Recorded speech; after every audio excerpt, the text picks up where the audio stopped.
All right. Again, I have to make a video for you guys. And this is just me making one because my video that I made last time doesn't have any sound. But that's okay. And what we want to talk today about is something called solubility. All right? We want to talk about how well ionic compounds dissolve. All right? Remember, ionic compounds are made up of metals like sodium and nonmetals like chloride, and they are held together by their opposite charges. All right? And remember from the last chapter, they have opposite charges because the metal atom gave its electrons away to the nonmetal so that they could both have a full outer shell. All right, let's now talk a little bit about what solubility means. Okay, now I'm going to talk here, but in order for you to get the note, you can pause the video and write the note. But I'm just going to continue to explain. All right, so solubility. We talked about this at the beginning of this course when we did a little test of some substances, and it simply means that how well a substance can dissolve. All right. Now, very often when we talk about a substance dissolving, we call it the solute. All right. The solute is that thing that is dissolved. This is dissolved. All right. An example would be putting some salt in something to see if it dissolves. All right? And we're saying it's a measure of the extent in which a solute, the stuff that's being dissolved, can dissolve in a solvent. All right? And just to explain what a solvent is, the solvent does the dissolving. It's the thing that's doing the dissolving. An example there would be water. All right? Water is very good at dissolving substances. Okay? So solubility is how well something can dissolve. That's really what it stands for. So if something has a low solubility, it means it doesn't dissolve well. All right? And therefore it stays as a solid. An example of something that has a low solubility, well, rocks. All right? Rocks are often made up of crystals which have ionic compounds in them, and when you put a rock in some water, it doesn't dissolve very well. So we would say it has a low solubility. All right? High solubility means something does dissolve very well. An example of something that does dissolve very well, again, we've talked about it already, NaCl or salt. Salt dissolves very well in water. All right? Okay. So how do we know whether a substance dissolves well or not? Well, we use what are called solubility rules. And we use a table that's found on the back of our table, on our data chart, and we use a solubility chart. All right? It tells us the solubilities. Okay? And if you take a look at this chart, there are many positive ions, right? These guys are the metals or the positive ions, and then there are a bunch of negative ions.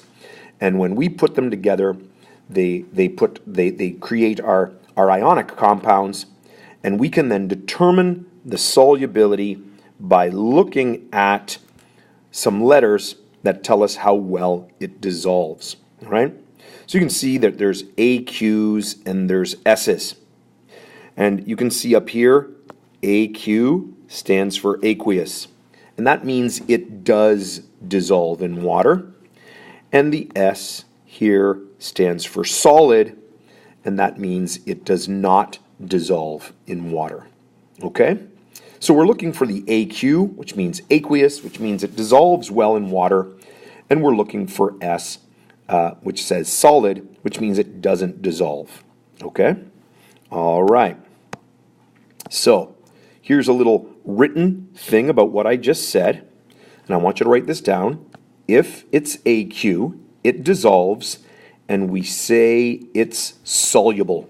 It dissolves very well. Okay? And if it dissolves very well, it means it will not form a solid precipitate. All right? Now remember, a precipitate is a solid that forms during a chemical reaction. So if we have something like potassium chloride that forms in a chemical reaction, we can find here on our chart potassium and chloride, and if we work our way down and we cross those over, you can see there that says aqueous, and therefore it dissolves in water, or if it's formed by a chemical reaction, it will not form a solid. It doesn't form a solid. That's because it stays dissolved. Okay. Again, you can pause in order to get the note. Let's take a look at something that says S. If it says S, it means it doesn't dissolve in water. We say it is insoluble. All right? And if it doesn't dissolve, it stays as a solid. That's why it has S. If this particular compound is formed during a chemical reaction, all right, it will form a solid precipitate, and the solid will settle out of the chemical reaction. So here, just to illustrate, if I have two chemicals in here and I pour them into the same container and some silver chloride is formed, it's going to settle out to the bottom, and we will have solid silver chloride. Okay? How do we know that it's going to be a solid? We use our chart. Just like before, we find the positive ion, silver. All right? We find the negative ion, chloride. Okay? And we see where they meet. It's an S, and therefore that's a solid. Okay? All right, let's keep going. So here's a little practice. Determine whether the following are soluble. In other words, are they AQ or are they insoluble? In other words, are they S? And put the appropriate subscript. Okay? So try that yourself for a moment, and then I'm going to do the answers. So pause the video, check it on the chart, and then write your answers in, and then I'm going to check. Okay, so again, like before, copper 2 is right there. That's a carbonate, so copper 2 carbonate, and we can see where they meet is an S. That will form a precipitate, or it will not dissolve very well. Either way, it stays solid. All right. Let's take a look at the next one. Potassium. Notice all the way along the potassium line, they're all aqueous. All right? And that means all potassium compounds will dissolve. We can see that also with ammonium. All right? And we can also see it with sodium. That's handy to know. That means anything that starts with those will be aqueous. All right? We can also see that for one of the negative ions, which is nitrate, they're also all AQ. So that's handy to know. So potassium with, again, a nitrate. So that's a nitrate ion. Because they're all AQ, we can see that is also going to be an AQ. AQ. All right? Let's check out the lead. Oh, I'm going to erase these lines. So, lead, There's our lead 2. That's an iodide. Iodide. You can see there, that's an S. All right?